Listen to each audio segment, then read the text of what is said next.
Hi, నా పేరు ఆర్యన్. నేను రియల్ ఎస్టేట్ కన్సల్టెంట్ ని అధూరి గ్రూప్ లో బోర్డ్ ఆఫ్ డైరెక్టర్ గా చేస్తున్నాను.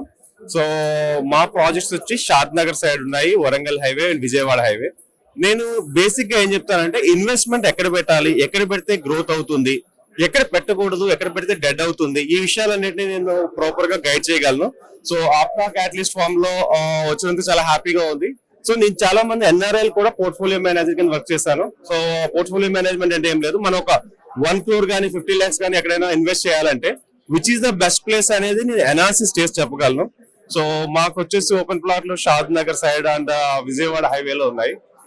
ఏం గైడ్ చేయగలను అంటే, ఎవరైనా కొత్తగా ఇన్వెస్ట్ చేయాలనుకుంటే, ఇన్వెస్ట్మెంట్ చిన్నదైనా అవ్వచ్చు లేదా పెద్దదైనా అవ్వచ్చు, ఆ ఇన్వెస్ట్మెంట్ ఎలా పెడితే వాళ్ళకి ప్రాపర్ గా ఫ్యూచర్ లో రిటర్న్స్ వస్తుంటాయి, అట్ ది సేమ్ టైం పిల్లల ఫ్యూచర్ కి ఉపయోగపడుతుంది, లేదా మ్యారేజెస్ కానీ రిటైర్మెంట్ కానీ వాళ్ళ ప్లానింగ్ కరెక్ట్ గా చెప్తే ఈ ఆప్తా తరఫున నేను ఫ్రీ కన్సల్టేషన్ తీసుకుంటాను. సో ఎవరికైనా కొనాలి అనుకున్న వాళ్ళు ఎవరైనా నన్ను అప్రోచ్ అవ్వచ్చు.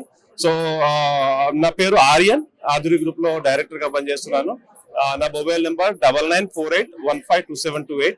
సో కొత్తగా కొనాలనుకునే వాళ్ళకి 100% నేను సజెస్ట్ చేస్తాను, ద బెస్ట్ సజెస్ట్ చేస్తాను, ఎక్కడ ఇన్వెస్ట్ చేయాలి, ఏ బడ్జెట్ లో చేస్తే బాగుంటుంది, ఈ విషయాలన్నీ నేను క్లియర్ గా చెప్పగలను.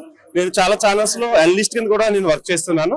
సో నన్ను you can see in other channels also. Thank you so much. Thanks for the CJ TV and thank you and hybiz TV.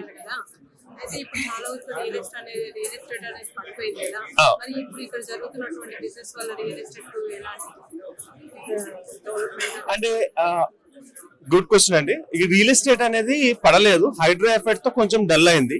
So ఎలా అంటే, ఇప్పుడు హైడ్రా ఉండడం వల్ల చాలా మంది బిజినెస్ లో పెట్టాలనుకున్న వాళ్ళు, కొత్తగా ఇన్వెస్ట్మెంట్లు పెట్టాలనుకున్న వాళ్ళు హోల్డ్ అయి ఉన్నారు. బట్ ఎక్కడ కూడా ఆగలేదు అనమాట. నేను సజెస్ట్ చేసేది ఏంటంటే, మీరు కొన్న ప్రాజెక్ట్ కానీ ఎక్కడైనా సరే హైడ్రా దగ్గర లేకుండా ఉండేలా చూసుకోండి. హైడ్రా అంటే ఏం లేదండి, ఒక ఎక్కడైతే లేక్స్ ఉంటాయో లేదంటే చిన్న చిన్న కుంటలు ఉంటాయో వాటి దగ్గరలో ఒక కొంచెం బఫర్ జోన్ అని ఉంటుంది. ఆ బఫర్ జోన్ కూడా వదిలేసిన తర్వాత ప్రాజెక్ట్ సెలెక్ట్ చేసుకుని తీసుకుంటే లైఫ్ లో ఎప్పుడు మీకు ప్రాజెక్ట్ లో ప్రాబ్లం ఉండదు.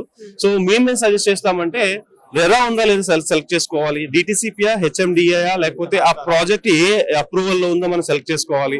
సో ఇవన్నీ కనుక మనం కేర్ తీసుకోగలిగితే మీ ప్రాజెక్ట్ లో మీరు పెట్టిన ఇన్వెస్ట్మెంట్ అనేది అప్రిషియేషన్ 100% కరెక్ట్ గా ఉంటుంది అన్నట్టు అనమాట. Okay, thank you.